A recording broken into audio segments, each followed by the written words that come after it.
మన జుట్టు ఒత్తుగా, పొడవుగా, అలాగే షైనింగ్‌గా, అలాగే డాండ్రఫ్ లేకుండా ఉండాలంటే మాత్రం ఇదొక్కసారన్నా వాడండి. ఈ ప్యాక్‌నైతే జుట్టుకి అప్లై చేసుకున్నారంటే మన జుట్టు అనేది ఎంత షైనింగ్‌గా అవుతుందంటే అసలు మాటల్లో చెప్పలేనండి. అంత మంచి రిజల్ట్ అయితే ఉంటుంది. దీనికోసం ఎక్కువ టైము పట్టదు. అలాగే ఎక్కువ ఖర్చు కూడా కాదండి. ఇంట్లోనే ఈజీగా మనము దీన్నైతే రెడీ చేసుకోవచ్చు. వీక్లీ వన్స్ వేసుకున్నారంటే మన జుట్టు ఎంత షైనింగ్‌గా అవుతుందంటే అసలు పట్టుకుచ్చులాగా అయిపోతుందండి. అంత బాగుంటుంది రిజల్ట్ అనేది. నేను మా కన్నమ్మ కోసం అయితే వీక్లీ అయితే 2 టైమ్స్ అయితే నేనైతే దీనైతే అప్లై అయితే చేస్తూ ఉంటాను. టైం ఉంటే మాత్రం 2 టైమ్స్ అండి. లేదంటే 1 టైమ్ అయితే చేస్తాను.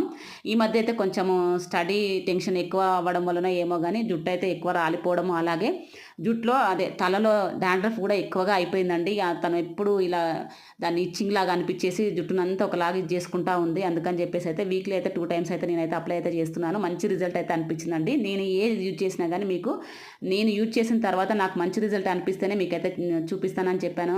ఇంతకుముందు వీడియోలలో అదే విధంగా కూడా ఈ ప్యాక్‌ను కూడా నేనైతే ఒక 2 టైమ్స్ అయితే నేనైతే ప్యాక్ అయితే వేశానండి పాప కోసము. వేసిన తర్వాత మంచి రిజల్ట్ అయితే అనిపిచ్చింది.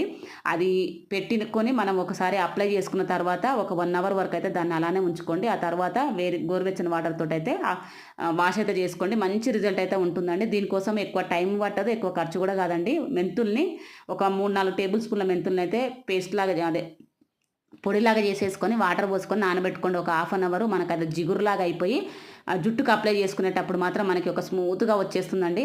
తర్వాత పాయ పాయ తీస్తూ అంటే పార్టిషన్ చేస్తూ జుట్టుకంతా అప్లై చేసుకొని ఇలా 1 అవర్ ఉంచారంటే మంచి రిజల్ట్ అయితే ఉంటుందండి.